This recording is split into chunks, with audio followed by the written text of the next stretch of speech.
Anquan Boldin facial fractures. In 2008, Cardinals wide receiver Anquan Boldin went up for a pass against the Jets and was crushed between two defenders. The hit was so violent that his face absorbed the brunt of the impact. Boldin immediately collapsed, motionless, and was rushed to the hospital where X-rays revealed multiple facial fractures. Surgeons inserted 7 metal plates and more than 40 screws to reconstruct his face. The craziest part is that he returned to the field later that season, catching passes like nothing had happened. Fans couldn't believe how quickly he came back from something that severe. It was one of those moments that showed the brutality of the sport and the insane toughness of its players. But it also raised questions about whether football had gone too far in glorifying pain. And yet, Boldin kept playing. Ryan Shazier. During a Monday night game in 2017, Ryan Shazier lowered his head to make a tackle, something he had done countless times, but this time, he didn't get up, flying on the turf, clutching his back. Shazier was motionless from the waist down. Doctors later confirmed a spinal contusion, a bruising of the spinal cord that put his entire future in jeopardy. The Steelers linebacker underwent immediate spinal stabilization surgery, and for months it seemed like he might never walk again. He shocked fans by standing, then walking, then dancing at his own wedding. His NFL career ended instantly, but his story became one of resilience and inspiration. Shazier remains a voice for spinal injury awareness, proving that while football took away his career, it couldn't break his spirit. And the image of him lying still haunts fans. Andrew Luck, lacerated kidney. When you think of Andrew Luck painful football injuries, broken bones usually come to mind, but in 2015, Colts quarterback Andrew Luck suffered something hidden and terrifying.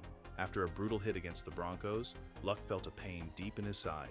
Hours later, he was rushed to the hospital with a lacerated kidney and a torn abdominal muscle. He was literally bleeding internally, even urinating blood at one point. Doctors shut him down for the season. The hidden nature of the injury made it even more alarming because there was no dramatic visual, just quiet internal damage that nearly turned life-threatening.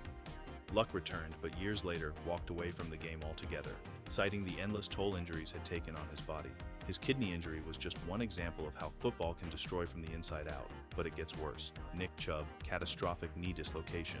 In 2023, Browns running back Nick Chubb experienced one of the most horrifying injuries in recent memory. On a tackle near the goal line, his knee was struck from the side and folded inward at an angle no human body is supposed to withstand. ESPN refused to show the replay, which tells you everything. The diagnosis included multiple torn ligaments, a full dislocation, and severe structural damage requiring complex surgery. Fans and players alike gasped as Chubb, a respected star known for his relentless power, was carted off. This wasn't his first knee catastrophe. He had already endured one in college, making the emotional toll even heavier. While Cleveland rallied around him, doubts about his long-term future immediately surfaced.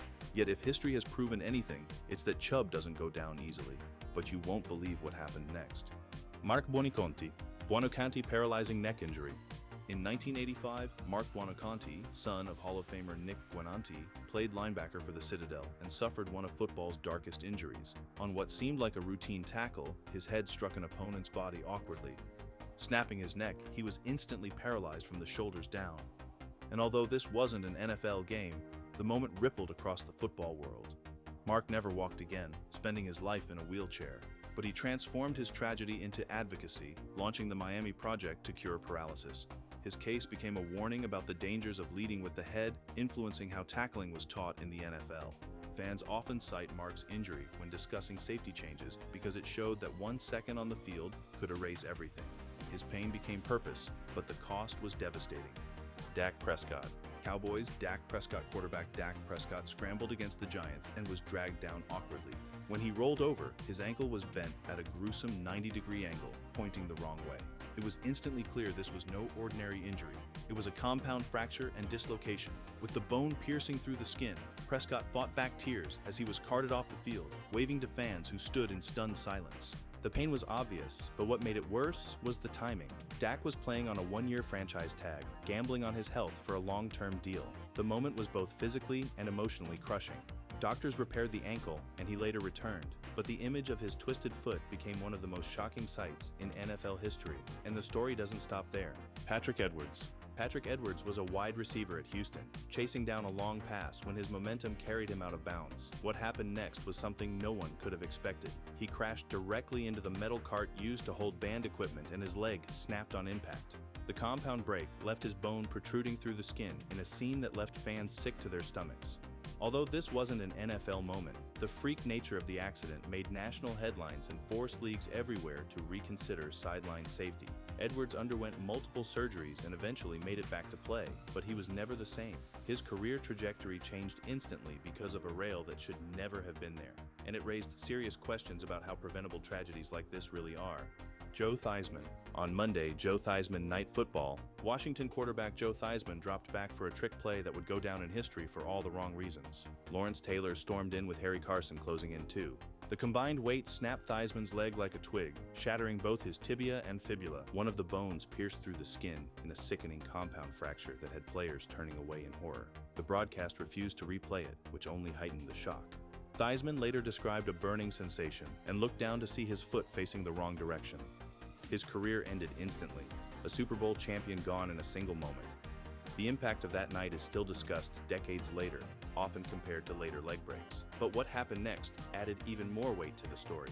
Jalen Ramsey, meniscus tear Jalen Ramsey in training camp. During training camp, Dolphin star cornerback Jalen Ramsey landed his foot and felt his knee give out. There was no big hit, no massive collision, just a routine play that ended with him crumpled on the turf. Test revealed a torn meniscus requiring full surgery, and suddenly, Miami's biggest offseason addition was sidelined for months before he ever played it down for them. Fans were devastated and teammates admitted the morale took a huge hit. Ramsey's injury also raised the conversation around non-con injuries, which seemed to be happening at an alarming rate across the league. Critics argued about turf, practice intensity, and whether players are being pushed too hard before the season even begins. Ramsey eventually returned, but the setback showed how fragile even the most durable stars can be. And what happened afterwards shocked everyone watching. Alex Smith, compound fracture, Alex Smith, an infection. Washington quarterback Alex Smith's leg snapped in two when he was sacked by J.J. Watt and Kareem Jackson. Both his tibia and fibula were broken, but that was only the beginning. After surgery, a flesh-eating bacterial infection developed in his leg. Doctors were forced into emergency procedures, performing 17 surgeries in total. At one point, even considering amputation, he lost over 30% of the muscle in his leg, and at times his survival was in question. Smith spent nearly 2 years rehabbing, undergoing skin grafts and oxygen therapy. Trent Edwards' knockout hit Trent Edwards versus Jets. Bills quarterback Trent Edwards dropped back to pass against the Jets when linebacker Sean Ellis delivered a bone-rattling hit that left him sprawled on the turf. Edwards was completely knocked out, lying motionless as trainers sprinted onto the field. The sight of his head snapping back and his body going limp stunned both teammates and fans. He eventually walked off under his own power, but the concussion symptoms lingered long after.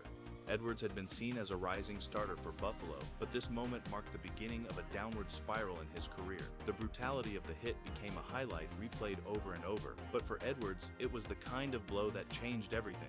One play turned promise into uncertainty, reminding everyone just how fragile a quarterback's career can be. If you like this story, don't stop here. Watch the next video, the one YouTube knows you'll want to see, because every story like this leads to another that's just as shocking, just as human, and just as unforgettable.